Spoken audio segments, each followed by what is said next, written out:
Today's episode is brought to you by Flockd, the Gold Coast's favourite creative co-working space located in the heart of Burleigh Heads. Heading down to Flockd Burleigh is not like going to your typical co-working space. It's been built off the back of creative minds coming together and spaces that create inspiration with like-minded people.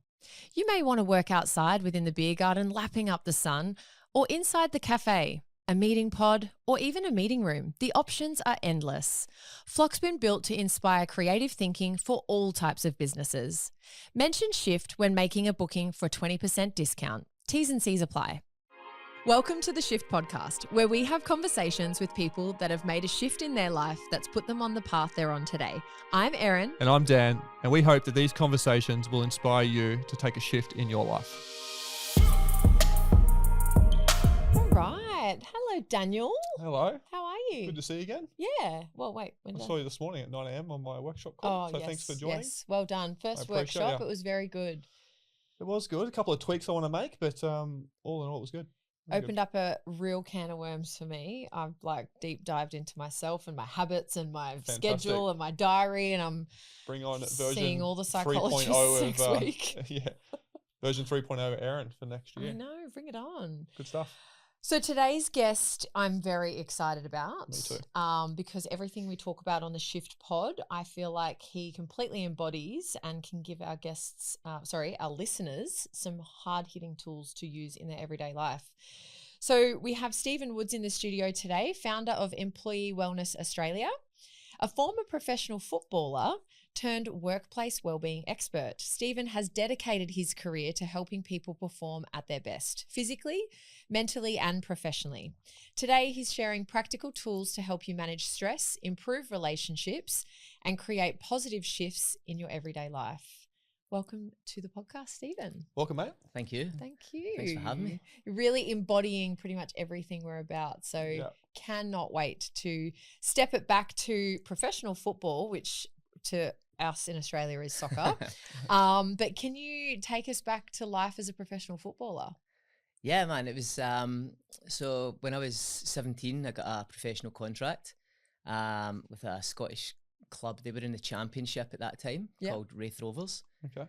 And so full time. The day to day was Monday. If we didn't have a game, if we had a game on Saturday, we got the Sunday off. Monday half day. Tuesday train in the morning, gym in the afternoon. Wednesday off or chill day. Thursday gym in the morning, train in the afternoon. Then Friday was like a kind of, I think you call it a captain's run out here. Yes. You know, you just go and you do some games and you're just kind of getting ready for the game on a Saturday. Mm-hmm. And so that was kind of the day to day. But when I look back now, I think, geez, that was good. It sounds good. It's like every job, but isn't it? You take it for granted when you have it. Yeah. And you wake up, and you're like, I can't be bothered training. Yeah. And now I wake up and you go to the gym yourself. And you're like, but yeah, it was a great life, and you know, with some great personalities and great managers, and I suppose that's where you learn a lot about coaches, and you look back on maybe coaches you had, and you know, you have these disagreements, and when you're young, you have these behaviours and maybe a bit of an attitude or an ego. You know, I think back at some of the things. You know, I was a sub one game and I was raging, you know, and how dare you bench me? Fuming, and I let the manager know before the game. Oh right, Timing's perfect. Yeah. And you think back, and you go, geez, like the professionalism and the ego just gets the better of you. But growing up now, hopefully a little bit more. How do you? So you said 17, you went into that. Yeah. Like what? Obviously, you must have been a bit of a prodigy to obviously get a gig at 17. Is that not like? Yeah, it's pretty normal. Is it? Yeah. Okay. So you probably look at, you would get a professional contract from like 16, 17, 18. Okay. Jesus, if you've not got one by then, it's challenging. It's tough, I mean, there's unique players. I don't know if you know Jamie Vardy, who played with Leicester City and he went on to win the league. Okay. Like you get really kind of like outliers who break the mold and they get in at 24, 25. Sure. But the majority of professional footballers would go into that age group or that age category. And they get you out of school, do they? Or do you play like a local comp and then get into it? No, you would leave school. So I left school early. Yeah. I actually left, so usually you would leave a year before. Yeah.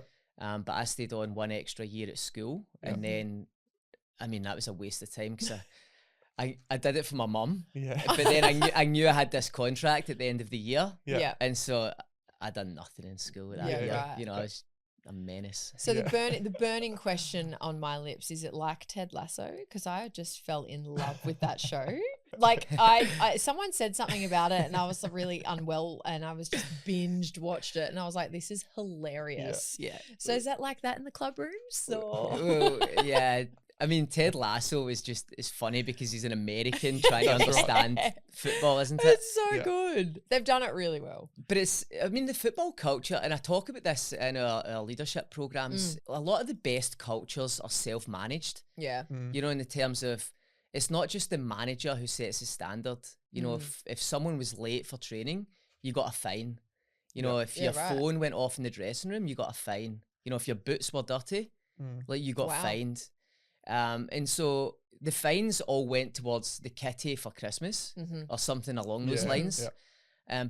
But everything was fineable. It was like the standard. This is the standard we've set. Yeah. And we're all going to manage it so that you keep that standard. And so everyone did. Yeah, I remember one time we used to have to clean the older players' boots.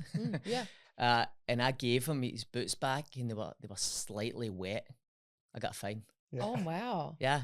Because they've got to be clean and dry for the player. Yeah. You guys going for a game. Yeah. You know, right before the game. Yeah. So I guess that dovetails perfectly into what did you learn? What structured you from that professional sports career? Obviously the leadership piece, but what other things did you learn within yourself from sport at that level? Well, I think you've got to be self-disciplined as well. And a lot of the stuff that you want to get better at doesn't just happen in the training ground. You know, so you've got to do the extra things. You've got to stay behind after training. You've got to work in your physical performance. But then also and I didn't realise this as much as I do now, but the mindset side of things. So when I was younger, I always get asked to play an age group above me. And so when I was in the under 15s, I was playing under 17s. When I got to 17s, I played 19s, you know, and then it was like reserve grade. And so, and that's for you guys, it's the kind of one below the first grade. Yeah. And so I was always playing above. But then I remember when I was starting to play with these men, you know, when you're a youngster, and I was still pretty small, you know, I'm small now, but you know, I was smaller then. And I just get bullied on the park. Yeah. And then that then ties into confidence. And I think sport and like all high performance is confidence based, you know, and confidence is you've got a stack of belief in doing this previously, that then you can do it in this level and you keep developing, you keep getting better. Yeah. And so I think the mindset side of things, I didn't realize it then, but now I think, Ricky, that's a huge part of just trying to be the best and trying to do something amazing. Yeah. Yeah. How important do you think sport is for children these days and even for teens and things like that? How important do you think it is for them to shape themselves into who they are going to be when they grow up? I think it's really important, and I often think about this. I think individual sports in different areas of sport teach you different things. You know, so I always say you can always spot someone who's played team sports to someone who's played individual sports. Yeah, good point. You know, and I think about us, we've been in the fitness space for a while. You think of someone who, you know, maybe you've got to jump in and help out for a session, or you've got to cover someone's shift. What I've found is the majority of people who have played individual sports don't have that team ethic, you know. I'll help you because that's just what we do, you know.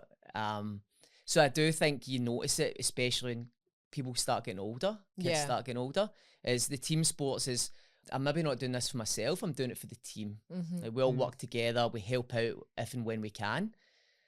But I also think there's things like martial arts, you know, which is a kind of individual sport, but it teaches you about self-discipline and it can be very humbling in a sense. You know, I don't know if any of you guys done. I tackle Dan often.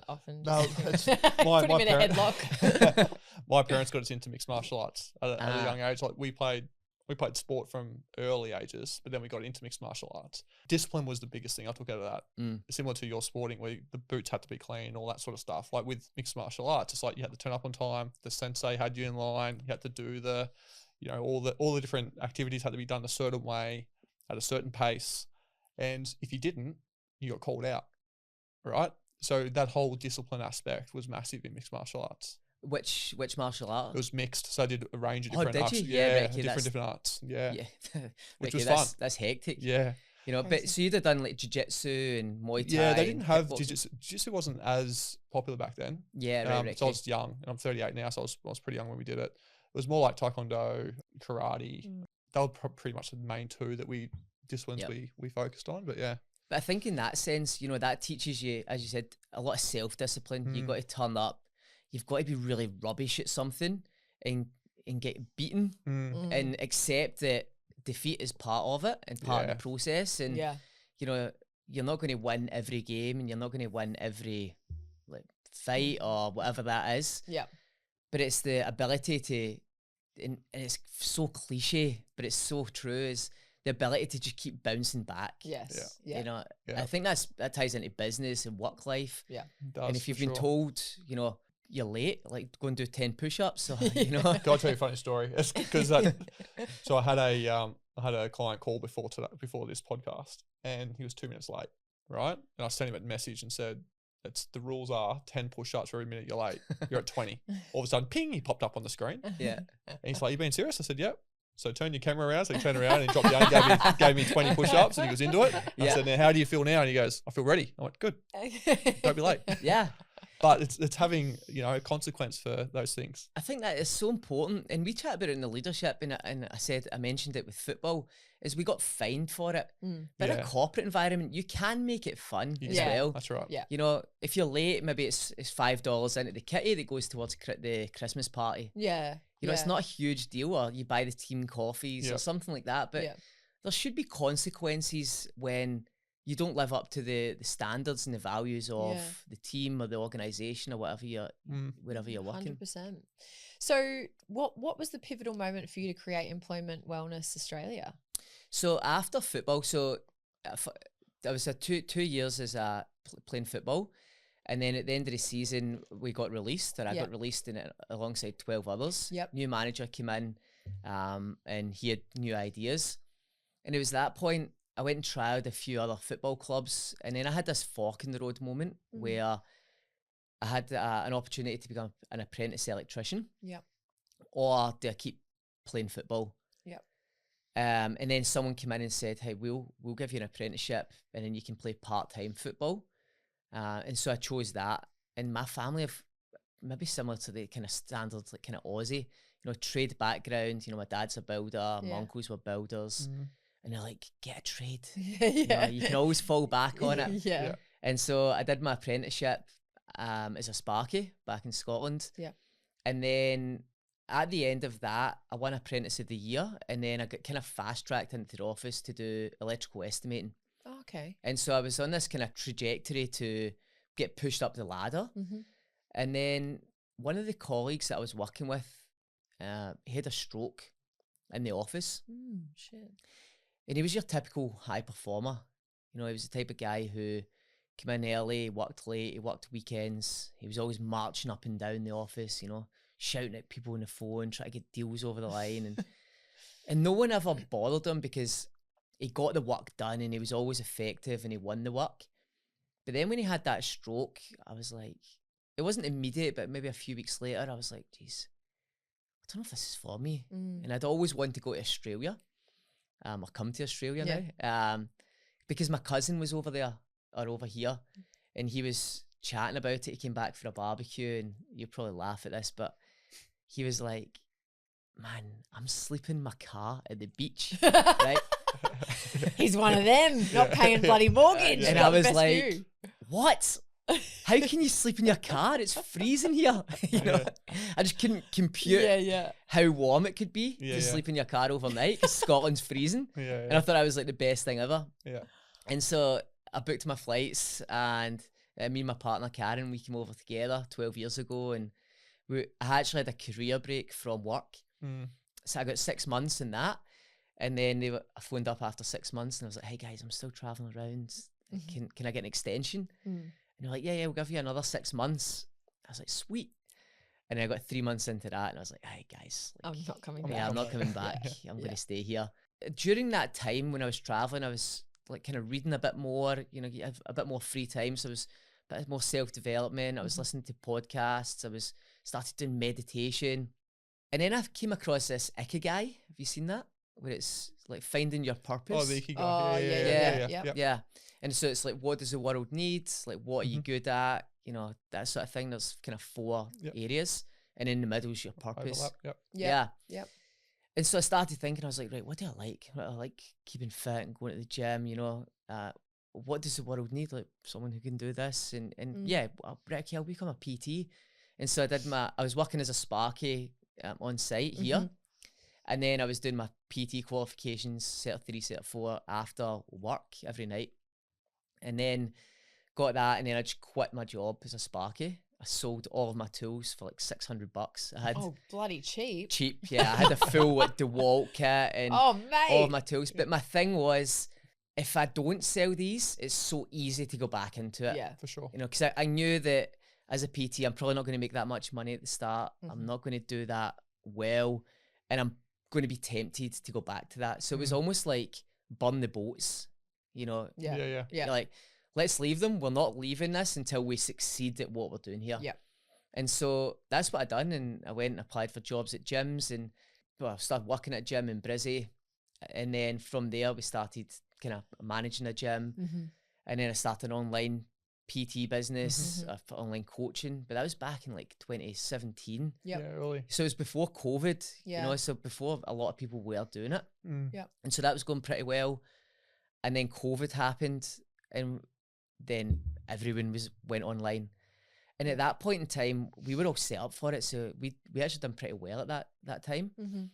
And then we had a lot of clients who worked for some corporate companies like Shine Lawyers and your Ray Whites. And they were like, hey, can you do workshops for our team on like the importance of health and wellness or nutrition? Because what the format that we had was we used to run the online, but we used to run workshops on a Tuesday and a Thursday night.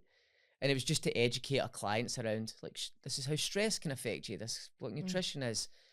And so that's why they asked about the workshops. And we're like, right, okay, we've never really done it. Okay, we'll kind of put this together and we'll run it for your company. And they're like, yeah, there's going to be like 600 people in this workshop. Oh my God. Like, right, okay. Work it out. Yeah. Shit. Better be good. Yeah, better be good. Yeah. And so, yeah, I remember like we setting it up and we ran this workshop. And then we started getting some good feedback. And then someone else asked us, and we're like, Ricky, there might actually be something in this. And so during COVID, I started approaching companies. I was like, hey, we run these health and wellbeing workshops for companies. So we did well for a few months during COVID and then kind of after. And then it was really hard. You know, everyone started going back to work. And there was this almost like just a halt. You know, people were like, nah, we're not doing this anymore. We want everyone back into the office. I don't know if you remember that kind of period. I do, yeah. So what was the main reason why they couldn't do it because they came back to the office? Because it was all online? Is that the reason? Or was it? It wasn't so much that they couldn't. It was just that they didn't want to keep doing it for some reason. Strange, hey? That's yeah. And we'll get into that a bit later because I reckon there's a big issue there in corporate. Yeah. In particular. Yeah. And so when people were asking you to do the workshops, what was there a common theme that you were hearing from the employee around like what they were struggling with within the corporate environment? Yeah, so we didn't really speak to the employees as much. It was more the leadership team. Right. But I can get into that in a second because now we've been in it for a few years. Yeah. We know a lot more about it. Yeah. But at that point in time, we were just chatting to the management or the business owner or the CEO, whoever it was, HR, it's quite a big one. And we were saying, yeah, what do you guys think you need? And they'd be like, oh, we need the importance of health and wellness. And then we were going on and we were covering that topic, but it felt like everyone kind of knew, you know, those types of things. You were just kind of making it because that's what the manager wanted. But then if I think fast forward now, so we've been doing this since just around COVID.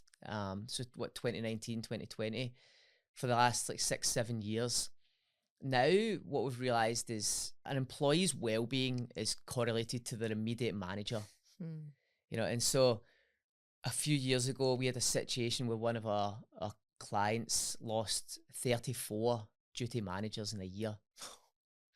And so we estimated that came to cost them about $250,000, try to find the new staff, paying the staff, the loss of kind of training, the time and the effort. Yeah, try to get someone else to train them up to that level. And it was because they had someone who was really good at their job. And then, you guys know where I'm going with this. You know, you're really good at your job. Congratulations. You're now the manager of this team. Yeah. Go and figure it out. Do you know how common this is? And like, it's actually comical. Yeah. Like, I shouldn't laugh, but it is comical. Yeah. And it is, and you would know, like we know, it's everywhere. And it actually, it doesn't shock me anymore, but it still blows my mind that people are given a job to lead others and they have absolutely no idea how to do it. Yeah. But that, like, I've got a view that that's the overarching leadership team's fault, because you don't promote someone because they're great at their job into a leadership role. They don't demonstrate leadership qualities or an interest in leading people. I've seen it many times from my time at Coke where people get literally promoted into senior leadership roles because they're really good. Like they might be a great account manager, a great whatever it might be. And then as soon as they get next level, they just do not know how to extract value out of a team, pull a team together, build culture, hold a high expectation of a group. Just they can't do it. And then that person's career goes down the shitter because they're now in a role that they're not great at. Yeah. And the kind of knock-on effect is you then start losing the best employees or the best team because, that's right. you know, people usually lead the way they've been led. So it's, Ricky, I remember Dave, he was my manager and he had this top-down approach. Yeah. And so I think that worked. So I'm going to start doing that. You know, well, we're little proteges. So we see and we kind of learn from that. Because I remember I had a terrible leader once and I actually left because of it. And we went head to head on my last 10 minutes. And I was just like, you're actually nasty. You're cruel. This is not the way that you should do this. And I had almost this PTSD from it. Yeah. And when I started leading a team after that job, I started doing things that she was doing and I was pulling myself up and going, oh my God, that's her. Yeah. And it was just, I had to really consciously get it out of my system because I was like, that's not who I want to be. And that's not who I am really at my core. But I was like talking to this team and I hearing it back and I'm like, oh God, I've got to stop that. And I think that's something to remember. You know, you might have had PTSD from that, but the employee or the person you're leading could have PTSD and then that affects how they react in team dynamics. Yeah. And the big one is I just don't know why you don't take initiative. You know, it's because the previous manager didn't allow that. Yeah. You know, and so you've got to allow this in we call it kind of psychosocial safety where people feel like or feel safe enough to speak up, to contribute but that's a leadership skill. That's a leadership characteristic that you've got to develop and create. But it also comes from trust. You know, trust that there's not going to be any repercussions to me if I make this suggestion. Yeah, that's right. Because that's a big one as well. You know, you get into a position and maybe the new manager comes in. Hey guys, open door policy. Come and see me with any feedback you've got. You've probably seen this one. Yeah. And then you go and give them feedback and they go, that's not the feedback I like. You know? Yeah. All of a sudden you're demoted. So these things happen. Yeah. And I think as leaders, it ties into the emotional intelligence side of things where you've got to be emotionally intelligent enough to understand the other side's perspective and how they're going to react and how they're going to feel when they come to you. And then if you get feedback and you don't like it, understanding that you've just got to absorb it because they are already feeling a bit uncomfortable. Yeah. And you're trying to create a safety net, or psychological safety within the teams. Yeah. So 100%. It's a big thing in corporate too. It's, you know, playing the game, putting on the show. You know, I've seen it for a number of years where, you know, stakeholders are like, oh, but they're so good. I'm like, that's what you see. If you open the bonnet and look under the hood, there's a number of things that look, and it's not to say that they can't do anything great. There's just a number of things that need work because if you ask their employees, they don't feel the same way. 100%. So there's a number of things with that. But in that particular environment that you've just mentioned, can you give any tips to our listeners if they are the leader and they are the problem? how do they deal with that? Like what's something that they can start to look at within? Because I think that sometimes people like, I want to be a leader, or I am a leader and I'm doing leadership and it's this and it's this and it's this. But what if they are the problem? How do they look within? Yeah, I think you've got to look at kind of common denominators. You know, if the same situation or the same thing keeps happening and you're the common denominator, you know, like this person left because of this reason, you know, this person also left because of this reason, or these same arguments keep coming up, you know, or I don't know why no one contributes. It's like, well, you've got to look internally and do a self-assessment. Because even if you send out a feedback form, and I don't know what you guys think, probably like 360 feedback. Yeah, but sometimes it's hard, isn't it? Because I don't know, would you give honest feedback on your manager if... Oh, I'm a very honest person. Sometimes a bit too honest. I do, but it's, well, I did when I was in corporate. Do you think that's because you know the value of the potential outcome? I think it's also because I knew how to deliver feedback in a way that didn't make the individual feel like they're being attacked. Yeah. Right. But there was other people that definitely wouldn't. Like, oh no, I know where this thing goes. I send feedback and I'm going to be, you know, called into his office or whatever. So I guess it just comes down to how you deliver the feedback and whether you feel comfortable enough to do so. Yeah. But to your point, like I always put myself in the receiver.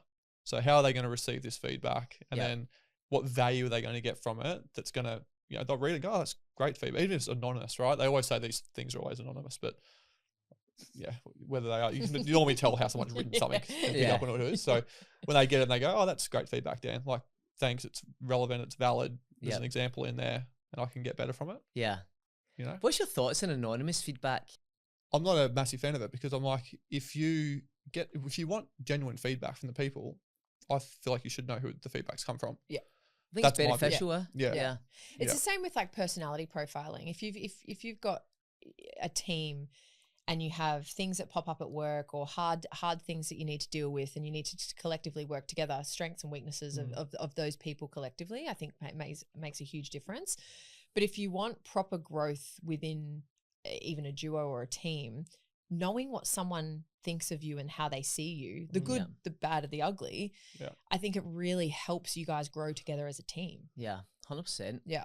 I know. I think anonymous it doesn't get you anywhere because it's again putting on that show. It's like you're a dick, you're mean, you're this, and it's like, oh hey Bill, how you going? Yeah, cool mate, happy Monday, and it's like that's not how you really feel. Yeah, it kind of filters out both sides. Then it allows like that one person who's given the feedback to be a bit more respectful because you're like, okay, I know this is going to be seen. But then on the flip side, it allows the leader to go, right, okay, maybe that's something that I can adjust my style to that person. Yeah. And tying into like personality profiling, you know, maybe what you said versus what that person heard. Yeah, true. You know, and how you heard it. Yeah, there's two different sides to it. And it's the way the feedback's being provided. Like if you provide feedback through a written form versus a verbal form, that can be totally like if you hear something versus read it, like when you're reading something, you can almost insert different levels of anger, tone of voice, whatever, versus the person actually on the phone with you. You can kind of... It's like texting in an argument. Yeah, same thing. Yeah. There's different forms of delivering feedback. Yeah, I'm a big fan. If someone wants feedback, I'll just give them a call.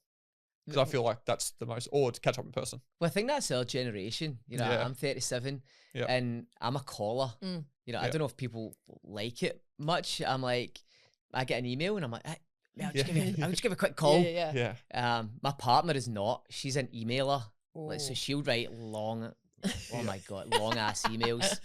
But that loses me. Like if I get like 2 sentences into it, I'm like, just give me 3 bullets and I'm good. You know, ChatGPT, can you summarize this? Yeah, 100%.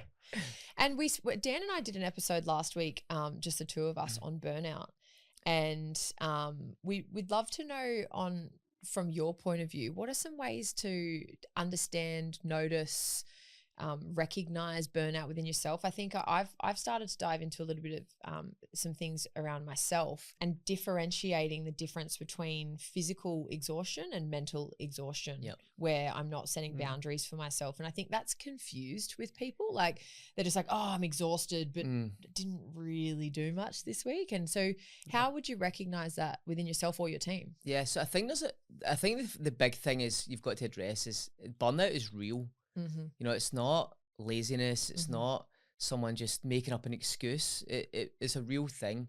So some of the common side effects that we'd see with corporates is against the kind of ordinary is, you know, more mistakes than normal, or kind of forgetting or losing your train of thought. Like, have you had that when you're, I know I had it probably maybe the end of last year, and I was doing workshops and I'm speaking, I'm going, geez, I don't even know what am I talking about? You know, like you just get to this bit where you're like, I'm still talking, but in my head I'm like, it's just words. It's just like a word salad. You're getting more irritable or short with people. You know, maybe you're dreading the to-do list a little bit more than normal. You just can't be bothered a lot of the time. You know, it's just like rather than like the kind of, you know, the get up and go that, because if we're thinking about leaders and managers and maybe just employees as well, you know, usually when you go to work, you've got some motivation to get stuff done. Yeah. And so I think when you start noticing those things, now the mistakes is a big one. Yeah. You know, losing your train of thought. I see that quite often, which is kind of against the grain of what normal. Yeah. And go. I was going to say that's one of the main things that we discussed last week. Was that it's the effectiveness of you and your role is a big, like if you start seeing a team member who's normally really efficient, doesn't do the errors, you know, shows up with energy, the bucket that sits in is the being effective in your role to your own standard. You see that starting to drop off. That's normally a really early sign of burnout. Yeah. It's what we call presenteeism. You know, so we know what absenteeism is when someone is not at work. You're absent. Presenteeism is you're very much at work. You're just not being productive. You're losing focus, and so there's a cost to that. You know, maybe it's taking longer to do the work. You know, so instead of 1 hour to do it, it's taking 2 hours. You know, and so it's essentially doubling. Which, from a business and a leadership perspective, you think about budgets and costs. It's a huge cost that is often missed. Yeah. And so, what would you do to fix it? From a leadership perspective, so because I think as a leader, you've got to be brave enough to address the conversation. You know, if you've noticed that one of your high performers or a performer is suddenly dropped off, kind of checking in with them. You know, so there's a few kind of check-in methods you can do. You know, just being genuinely curious. I noticed you've been a bit kind of off lately. Is everything okay? And you're usually going to get, I'm all good. You always get that, don't you? Yeah. But it's when you address the behaviour alongside that. Well, look, I've noticed that you've been making a lot more mistakes than normal. You're turning up late. Your X, Y, and Z's happening, and that's then causing the other team to kind of lose a bit of kind of productivity, or you're holding up the projects. So I just want to check in with you. Usually if you address that behaviour, you know, it's more personal. Someone would give you a reason. Oh, I've just got this going on. I've got that going on. Or this is happening. And so there, I think there's an opportunity, one, to check in with your team first and foremost. And this is from the leadership perspective, noticing it. But it takes bravery because it's hard. And it's personal too. It's personal, isn't it? Like, maybe I'll just leave them. Like, maybe they've got something going on. I don't want anything to do with it. It's awkward. Yeah, it's awkward. Yeah. I'd like to think that this sort of routine, checking in with your teammates or with your direct reports or even your leader, almost needs to be baked into your daily rhythms and work, like how you work with each other. The problem is that a lot of time it's not. And you know, it's HR's problem or it's people and culture's problem. It's like, we need to do more wellness activities to make sure people turn up and they're in the right mindset, rather than, you know, I mentioned to Ez, one of the things that really frustrates me is like when you're interviewing a person to come into your company, you care a lot about the individual. You're like, oh, what do you get up to in your personal time? What drives you? What motivates you? Great, they're a great fit for our business. Let's bring them in. Then they get hired, and then you forget about all that stuff that actually makes them show up as the best version of themselves. And I just don't see many businesses doing it well, where they literally still value that individual that shows up at work every day and cares about the things they do outside of work. That allow them to show up as a good version. Or you see hey guys, we're going to catch up in the morning. Everyone's going to go around the table and on a scale of 1 to 10, how are you feeling today and how's your personal life? And we'll go around and start with you. And my God. And then everyone bases it off everyone else. You know, the first person says like, I'm a 9. You know, everyone's like, right, okay, that's the standard. Like, I'm not going below, like, 7?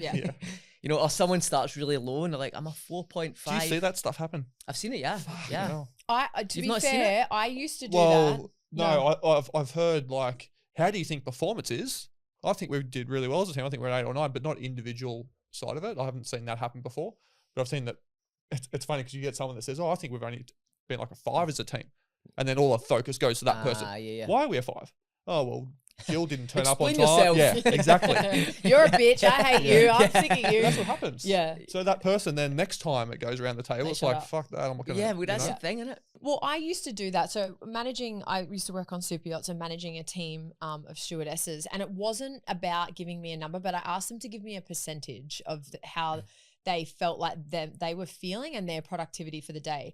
And the reason I did that is because they were starting to get, and mind you, we were in, Mediterranean summer, 3 to 4 week trip. Like it starts to get mundane as hell. Yep. And I was trying to educate them that I wanted them to see a bit more positive as opposed to negative, and trying to lift the morale in the team. And we had a really good morale. So if someone was feeling, they were like, 60% today or this week, and we were kind of like, okay, we just had a little bit more softness around them when it came to like hard tasks, or if it was like, someone's got to do it late tonight, let's not give it to them. Because it wasn't a situation of getting in your car and going home at 5 o'clock. Yep. We were around the clock, day in, day out. So we were monitoring that. But it also encouraged the people that thought everything was so bad. Instead of saying 60%, they're like, actually, I'm probably 80%. Yep. So instead of being quite, like dumbing it down and being like, no, it's all shit. It's like, no, it's not all that bad. Yep. And it worked very well. And you started to notice the people that were dragging their feet and feeling like the world was coming down on them, that they were picking themselves up a bit more and being a bit more present. So, and we didn't spend long on it. It was just at the end of our morning meetings, we'd be like, right, percentages. And you started to see the people that started off like 30, 40, they started to pick themselves up to about 70 and 80.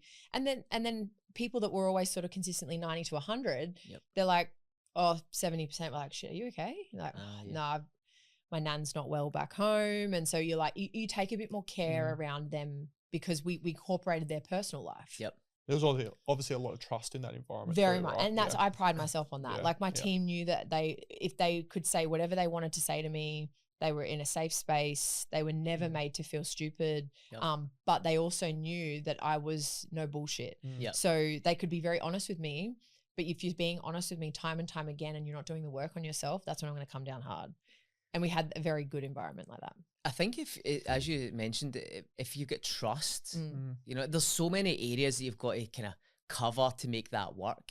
For sure. The psychological safety is a huge part of that. Yeah. And I think you've obviously got the emotional intelligence to understand it. If and when you're in this situation, people might just elevate themselves. If you're using it as part of the strategy to elevate the positivity, I think that's a good strategy. Yeah. And I think sometimes, and I've been in an organisation where we used to do it. It was a kind of each Monday you went in. It was a team huddle, and I think it was how do you rate yourself on scale 1 to 10 on your work life, and then in your personal life? And there was like 15 people went round, So I don't know. I felt like that was too big, but then I also felt like, do you know what? I don't really want to kind of share, and I don't want to be kind of, if everyone else is happy, I don't want to be the Debbie Downer. But you do feel it. Yeah. But then also it was like, what are we going to get from this? Like sharing the how I'm feeling on a day-to-day basis, because no one was doing anything about it anyway. Classic. The amount of times that people chat around the room and go in and share, and then you walk out and I'm like, so now what? What are we doing about what we all just spoke about for 45 minutes? Yeah. Okay. Yeah. I'm confused. Yeah. Or someone would be like, I'm going to take you for a walk. It's like, no, I don't want to walk. Yeah. Not a dog. Yeah. But I say that in jest. But I mean, if you can take someone for a walk and that's going to help them, but I don't know. I think there's more effective ways to do it. Maybe, like, I think checking in with your team regularly, regardless. In a group environment, it can be hard for some individuals to open up. If you're with your team 24/7, it's probably a different dynamic. You do end up naturally closer to each other. That is your family, and you've got to really lean on each other. Whereas a lot of people 9 to 5, as leaders and managers and business owners, we've got to realise that there's a percentage of our team who just want to turn up and just want to go home. And we need them. We need them. We do. They're perfect. Yeah. But as long as you know where you stand with them. You know, they turn up, they're on time, they do a really good job when they're at work. You know, perfect. Yeah. If that's all I'm going to get from you, then that's all I need. You know, there's other people who I'm going to try and invest time and effort in bringing up to the kind of next level as well. And so I think that concepts from the book kind of Northbound Train. Have you read that? No, I haven't. No. The kind of concept is you've got, let's say, 3 carriages. Yeah. And in the first carriage, you've got like the business owners, the senior leaders, the managers, the people who are driving the train. And in the middle carriages, you know, you've got performers. They turn up, they leave. You're not going to get much extra from them, you know, but they're solid. And then you've got the third carriage who are your kind of stragglers. You should probably pull the pin on them. Yeah. Let the carriage go. Let the carriage go, effectively. Yeah. There you go. We'll make sure that link gets in the show notes for that book, because I love a good read, so I'll get that one in the mix. Yeah. Awesome. My little notes here are pretty simple, but I've got a couple of categories I want to cover. And one of them is, what's your thoughts on the impact of leaders having the responsibility of driving wellness through their teams versus HR or people and culture having that responsibility of driving it through teams and organizations? Because what I find is that it's either they deflect to each other and they very rarely do they work hand in hand together, leaders and HR or people and culture together, to deliver a really good outcome. What's your thoughts? Well, I think if we go back to the kind of football analogy, you know, the best teams are self-managed, you know, but with the help of senior management. And so if we think about HR and you're kind of manager of a team, the manager of the team has a pulse check. You know, they can see the team, they can feel the team. You get a vibe check of, I know what my team needs. You know, it's like this almost intrinsic feeling you get that HR could never get. And so I think there's an opportunity there where there's got to be some sort of autonomy with that team leader who can then go to HR and say, this is what I think we need. And I think there's got to be the trust between HR and the team leader to say, right, okay, if that's what you think we need, let's test it. Let's try and get it going. It also has to, you're right, it has to go both ways, because I see leaders cut out PNC, and they shouldn't, because PNC are, especially in this country, if PNC come to you as a leader and say, we have risk here, you need to do something about it, like big time. Yeah. Because the amount of times that Fair Work will come into play and they're like, oh my God, shit, help me. And it's like, I fucking told you. Too late. Yeah. It's too late. Yeah, you're right. And I think they should utilise, and HR also have a bigger picture.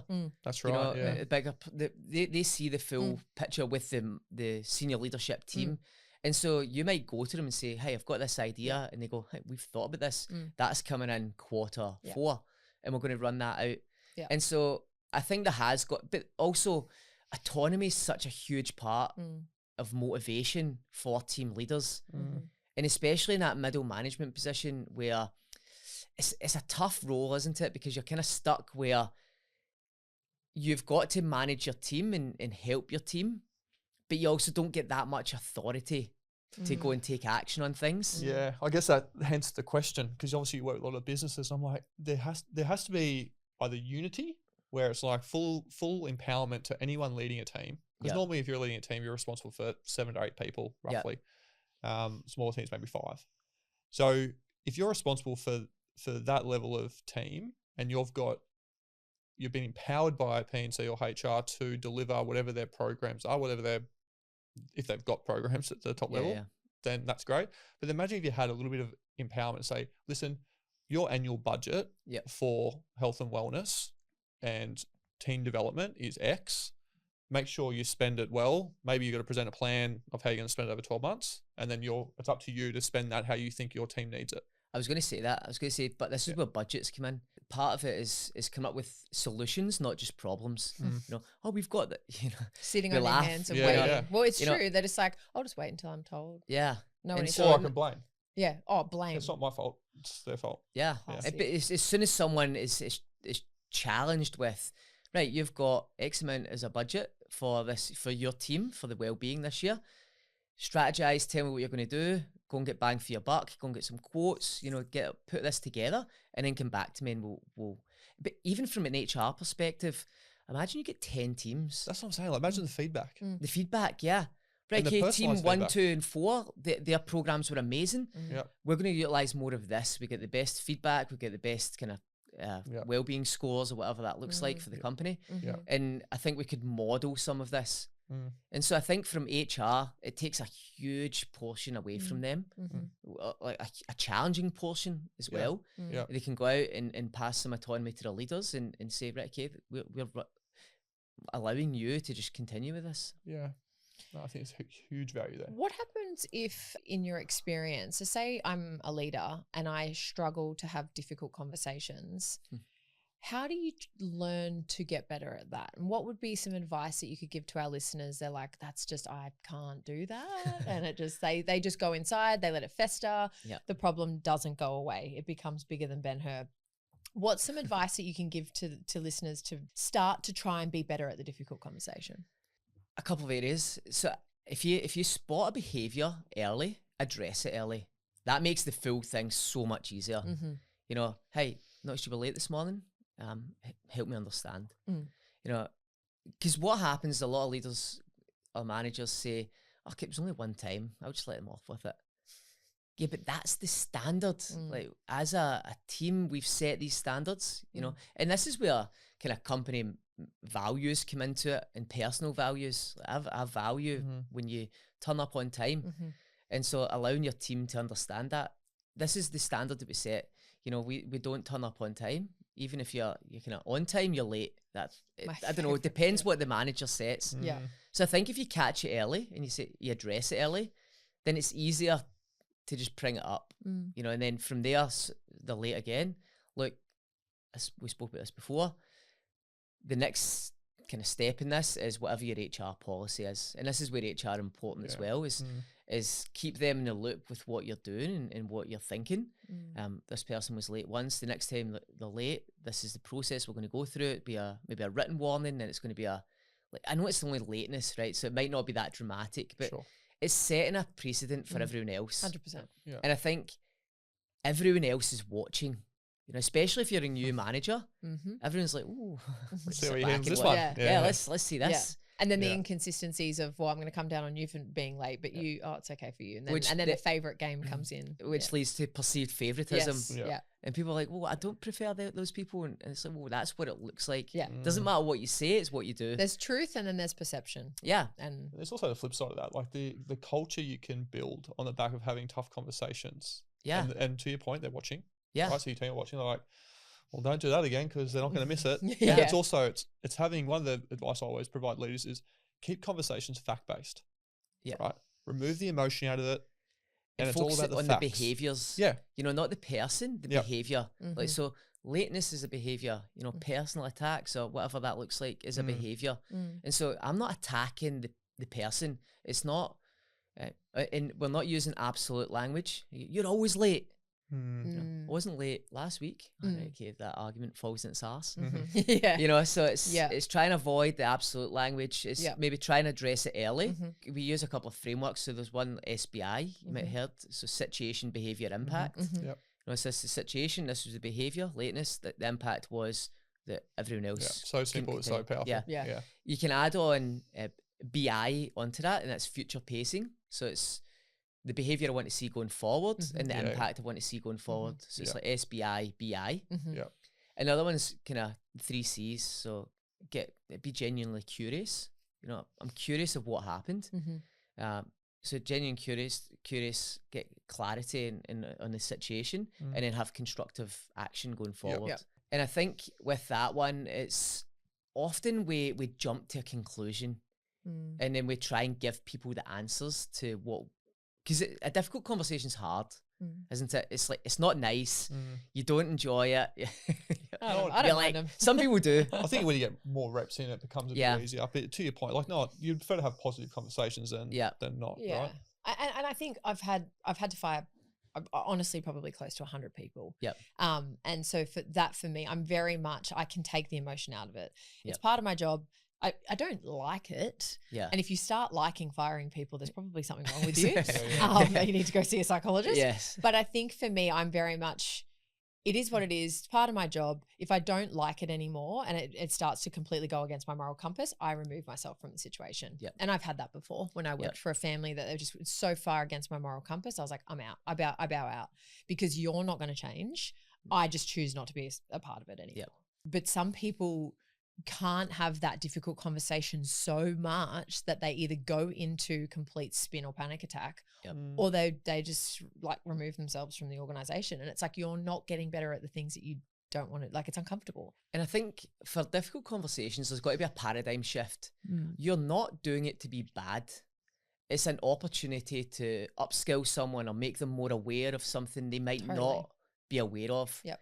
And so as a leader, it's a coaching opportunity, you know, and how to help someone get out of a situation. So I think that mindset shift of, I'm not doing it to be bad, I'm doing it to help this person. It's actually good. Yes, for everyone. It's an opportunity, for sure. Yeah. And I feel like also if you're so worried about delivering it, the problem might actually be your communication style. Yeah. Because if you can't reframe it to be good, and you can't see it that way, well, you need to learn how to communicate better. Yeah. Personally, that's what I think. Yeah. How important is it in all of the things that you do for people to do what they say? I mean, it ties into trust, doesn't it? Yeah. You know, if I say I'm going to give you a performance review in 3 months and I don't, it seems small, and I don't do it for 6 months or 12 months, or I don't do it because I think, do you know what, they'll forget about it. You know, I always talk about trust points. With every interaction you have as a leader, you're either building trust points or you're losing trust points. And if you say you're going to do something and you don't follow through with it, it might be small, but it compounds, you know. 100%. I don't want you to be late, but then I'm late. Right, okay, another trust point. Yeah. And then all of a sudden, 3, 6, 9, 12 months down the line, you've lost the team. And you don't know why. It's all these seemingly small interactions that you've just not followed through with. You said you were going to do it. You're living against the behaviours that you're trying to set for your team, you know, like lateness or not following through with the project, or not calling someone out when they do something wrong. You know, that stems from the leader. And so, yeah, I think trust is probably this, if you can gain it, like it's so hard to gain, but it's so easy to lose, isn't it? Yeah. So easy. Yeah. One thing I did want to unpack was the proactive versus reactive. We talk a lot about that, right? So how does a business go from being so reactive to being proactive in this space? Because I find we're in a reactive state. A lot of businesses are just reactive. I think they're reactive because everyone's busy. Let's be honest. When was the last time you spoke to someone and they weren't busy? Yeah. It's like a status thing, isn't it? Oh, geez, flat out at the moment. You know? Flat out, you know. I hate the word. I ban the word busy. Yeah, I've changed it to productive. Yeah, it's either productive or nothing. Yeah. Or I'm feeling a bit overwhelmed this week. Yeah. I just can't stand, because it's people are just going into, I'm so busy, I'm so stressed. I'm like, I know. Really, let's break it down. Yeah, 100%. You're working 9 to 5 like everyone else. Yeah, and you've always got time. You know, if I said, look, it's almost 3 o'clock. 3 o'clock, there's going to be a Lamborghini sitting outside. If you make it out there, you know, I know you've got this meeting on at the moment, but if you make it out there, it's yours to keep. Do whatever you want with it. Are you going to make it? 100%. You know what I mean? And so you can always make time, and this it sounds cliche as well, but I do try and avoid the kind of, how you been? Yeah, flat out or busy. It's like, yeah, we've had a lot on at the moment, but yeah, we're trying to make time for like all the stuff they value. Yeah. So yeah, I think we are in a reactive state because everyone thinks they're busy or busier than what they are, and it's like a status, and it's cool to be busy. So I think that then stems into the reactive side, but people then usually become more proactive when something happens. You know, there's a big event, you know, someone has a heart attack or a stroke. We had a client and one of the chefs unfortunately passed away. And so you get these big events, and then everyone goes, right, okay, now it's time. Now it's time, yeah. Like, I hope a podcast like this would help people just put some sort of something in practice and go, you know, it might not be perfect just now, but let's do something for our teams. You know, let's put aside X amount of budget, you know, X% of revenue or profit or whatever it is, and just invest in our team's wellness or well-being. And you're never going to target it 100%, you know, because there's so many different personalities. So the goal isn't to nail it with one workshop or training or wellbeing activity. Get a few different things, or you know, some of our clients do monthly wellbeing activities, and it's targeting a different area of wellness, because we're all motivated by different things. We all are interested in different things. It's so how can we as leaders, managers, team leaders, HR, how can we engage 100% of the team or the employees across a variety of different workshops or training? Yeah. That's it's awesome. It's so important. And that brings up a really important point, that you need to be doing things proactively before something goes wrong and happens, that's the wake up call, because sometimes it's too late. And sometimes the proactive behavior is focusing yourself. Yes. As a leader and a manager, you know, you've got so much going on in a day to day. Yep. Where and that can become overwhelming. You know, I'm sure you've had times when you're super stressed and you can't focus, you can't concentrate, which means your to-do list that should take you a couple hours now takes you double that. So all of a sudden you do feel like you've got no time. Yeah. You know, and your interactions aren't great with people and you're forgetting things, and, you know, and so as leaders, we can think about controlling the controllables. It all stems back to, like, how are you sleeping? You know, are you looking after yourself? Are you exercising? You know, getting out a walk, or are you getting some sunlight? Are you socializing? The big one. Yeah, you know, massive. I just caught up with a mate the other day, and he's going through some challenges, like business challenges and life challenges. And I spoke to him. I was like, when was the last time you played golf? And he loves golf. And he's like, man, it's been 3 months. I was like, let's get you out and play golf. 100%. Like, that's your thing. You know, you get sunlight, you get some walking, you get some socializing. You know, it's a course in self-management. One of my main pillars is 3 Fs, which is family, friends, and fun. And that stuff needs to be scheduled throughout your calendar religiously.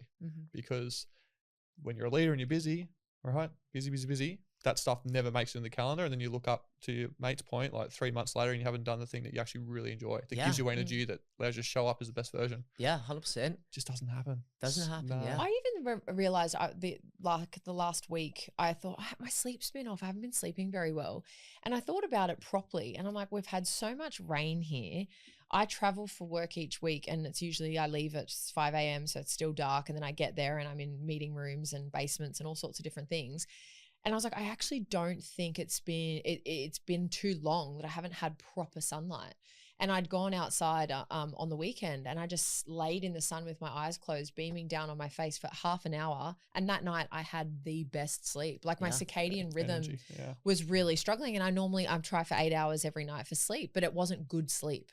And how good do you feel when you're just even just lying in the sun? soaking it up. You know, you don't even need to go to the beach for it. No. Like, just go out in the back garden. Or the balcony or whatever it is, and just close your eyes, sit in a seat, and just let that sun. It's almost like you're recharging. Yeah. You know, it's 100%. Love it, literally. So unfortunately we are out of time, which we'll have to get you back for episode 2, I think. I'd love to. Because I reckon there's some cool stuff we can do. Way more stuff to dive into.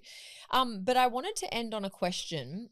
What's one thing you think people are doing every day that's quietly destroying their well-being? I think it ties into what we just spoke about very nicely.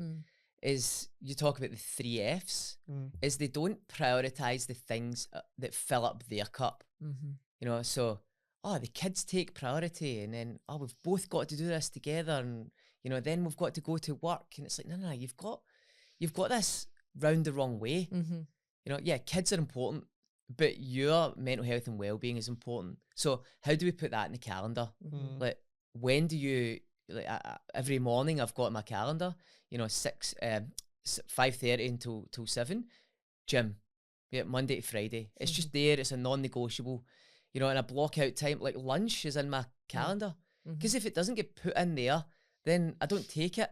And I know for myself, if I'm saying no to lunch, I'm saying no to energy and productivity and feeling good. And, you know, when I'm hungry, I don't know about you guys, when I'm hungry, I'm a different person. You know?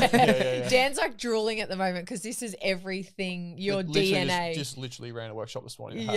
You could have run it for me. Oh, really? It's literally everything that is in all of my frameworks is this stuff. Yeah, so I think you've got to really prioritize.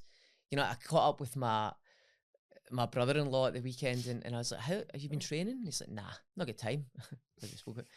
And it drives me nuts, right? And I go, well, you've got to train. This is like your non-negotiable.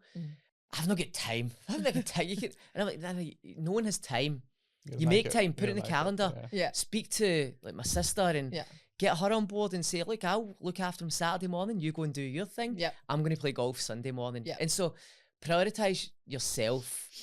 That's what's quietly, it's killing relationships. It's killing people's productivity at work. It's just killing people from the inside out because they're trying to give so much to everyone else. And again, it does sound cliche, but I see it so much. So true, mate. You've just got to, even if you factor it in the calendar 6 months down the line because you're so busy, if you're really flat stack, when's the next gap in your calendar? Start putting it in then, schedule it then, and then that's a non-negotiable going forward. Yeah. Great advice. Yeah. Love it. I love that. Cool. Stephen, thank you so much for being with us today. Thanks, it's been an thanks, man. absolute It's been joy. awesome. And I definitely think that we'll have to do round 2 and sort of structure in some, we'll put it in the calendar. Yes. And structure in some deep chats about sure. some There's so much more we could have non-negotiables. talked about today. So Absolutely. Yeah, awesome. awesome. Thanks, dude. Thank No, I you, mate. appreciate you having And me. we'll pop it in the show notes as well. If anyone's interested in having employee wellness, reach out to Stephen and the team and schedule some workshops. I think they're just so beneficial and much needed in this day and age. For sure. Yeah. Awesome. Thank you so much for joining us on today's Shift Pod with Stephen Woods from Employee Wellness Australia.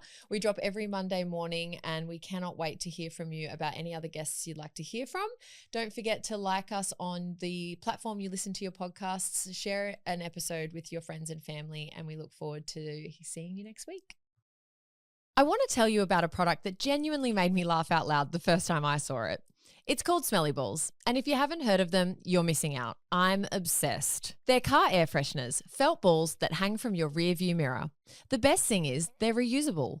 You drop your chosen fragrance oil onto the balls, and your car smells incredible. When the scent fades, just add a few more drops. They last for ages. Designed here in Burleigh and ethically handcrafted in Nepal. Smells good, feels good, does good. There are so many scents and colorways. Honestly, go browse and you'll want one for every car in the family. Head to smellyballs.com and use the code SHIFT for 20% off. That's smellyballs.com, code SHFT.